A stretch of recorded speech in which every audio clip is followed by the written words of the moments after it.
Hey guys, welcome back to the channel. Today we are going to go over my setup for my bladed jig rod and what I like to throw on it, the type of bladed jigs, and go from there. But so I'm going to give you guys a lowdown on what has worked for me and why I feel like it's worked for me. All right, so first thing, what we're going to start with is the rod. Now the rod I throw it on, okay, so, before I get into this, this setup works for me. I say this a lot, but I just want to kind of give a little bit of a disclaimer. This setup works for me. It might not work for you, but something for you to try if you're just getting started and not sure what to use. But this works for me, and I've had success with this setup. There's a couple other ways, a couple other rod lengths, whatever, and powers, whatever you just, if you try this, it doesn't work, then expand from there, or maybe not expand, but try different rod actions, lengths, and see what works best for you. But this has been working really good for me. All right, so this is a I gotta look at it here. This is a 7 foot. I was wondering if it was a 7 foot or 7'1". Sometimes I'll throw a 7'1".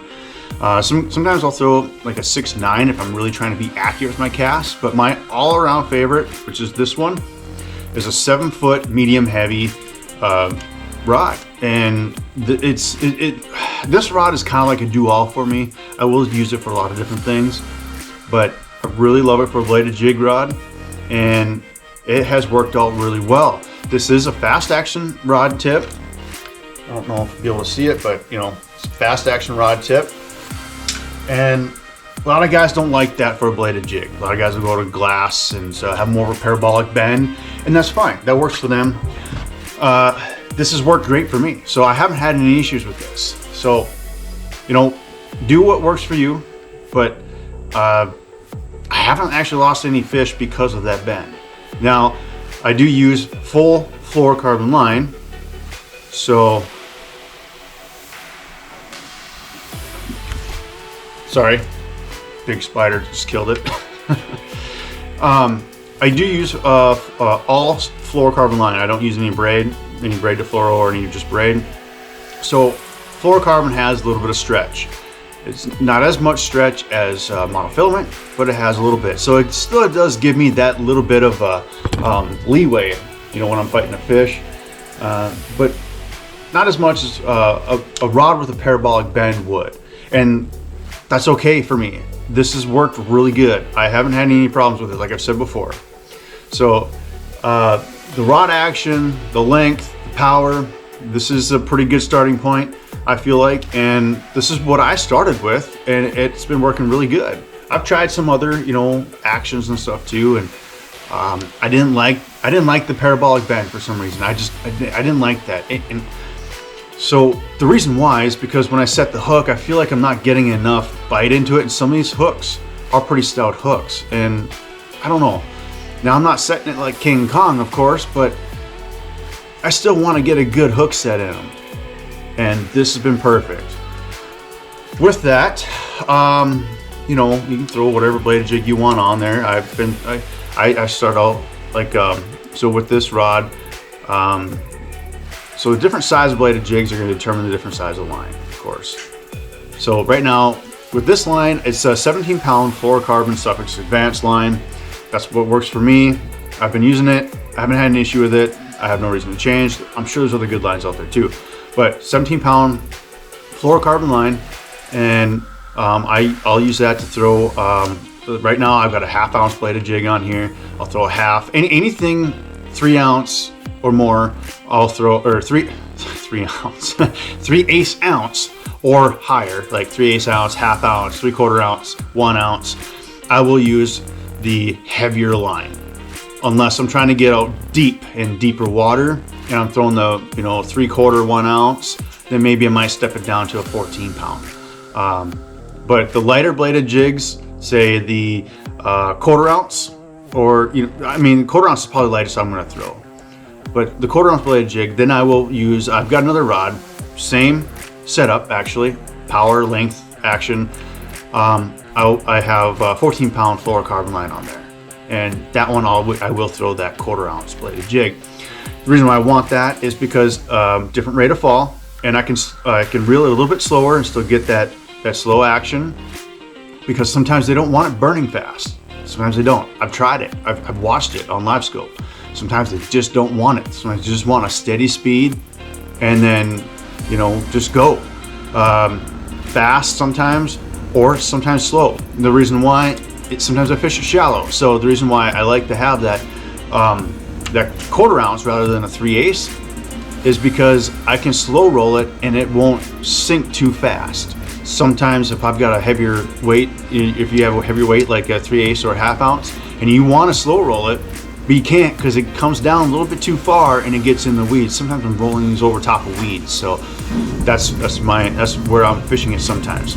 And with a heavier weight, sometimes it just gets to the top of weeds, gets in there, and you know, sometimes it's okay because you just rip it, pop it out of there, and you know, sometimes you can get a good reaction bite.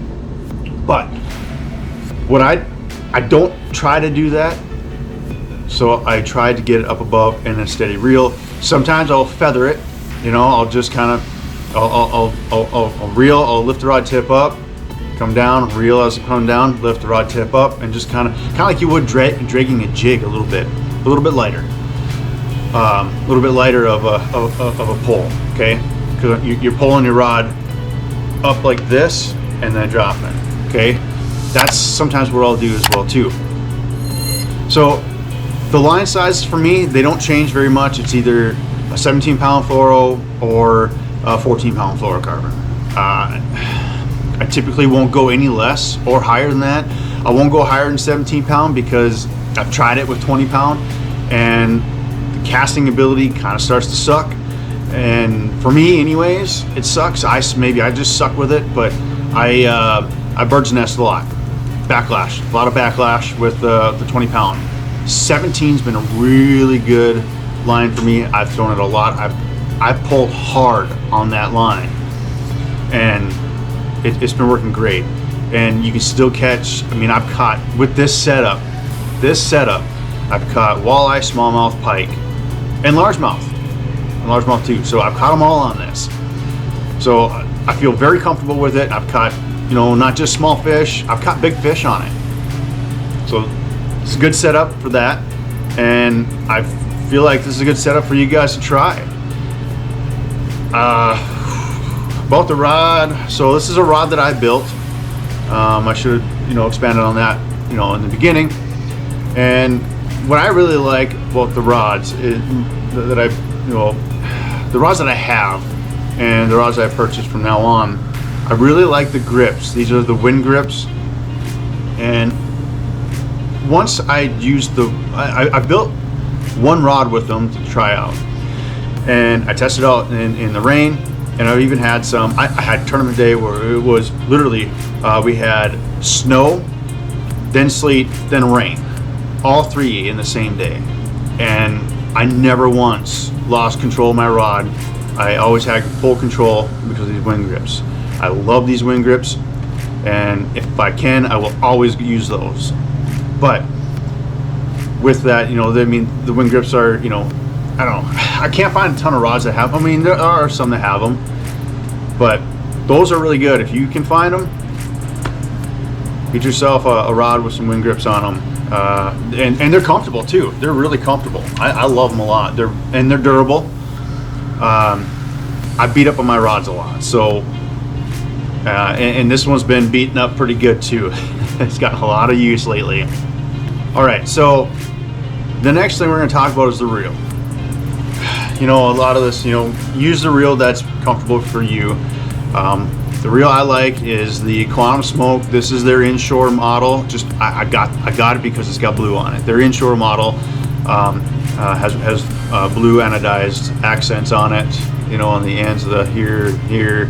So I mean, it's not like fully blue anodized, but it's, you know, a couple pieces, a couple parts. I've had really good luck with these Quantum reels, so I haven't had a need to change it. You know, I'm sure there's other good reels out there too. What I really like to throw is, so I think this is 7.3 to 1, and yeah, it's 7.3 to 1, and it is a little bit faster of a reel. So you really do got to slow down. When you're slow rolling it, you really got to slow yourself down, which is okay. I mean, I'm used to it. But if you have a hard time doing that, then just drop down to a 6:1 to 1 or something like that, okay? Then, or a 6:3 to 1 gear ratio, and then it won't be so difficult. I really like this higher speed gear ratio because I've had a couple of times where they come up behind it and they smash it and knock slack in the line, and they're swimming at me. So I got to reel fast and get it up and get caught up. And with this reel, I can get caught up much better than I can with a you know, say a 6:1 to 1 or 6:3 to 1 gear ratio. So you know, play around with that too and see what you think. But that's going to do it for this for the bladed jig rod setup of mine.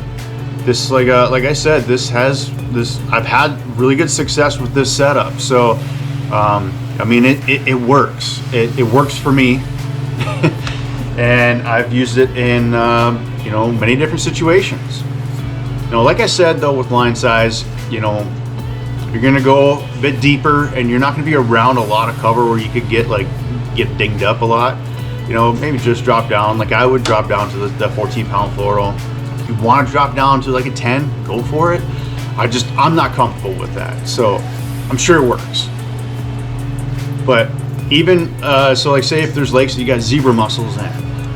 Personally, I'm gonna try to throw this 17-pound fluoro just because it's stronger, and then, you know, because you're gonna bounce off some of those zebra mussels, and those things are sharp. They can almost be like razor blades. And if you are bouncing against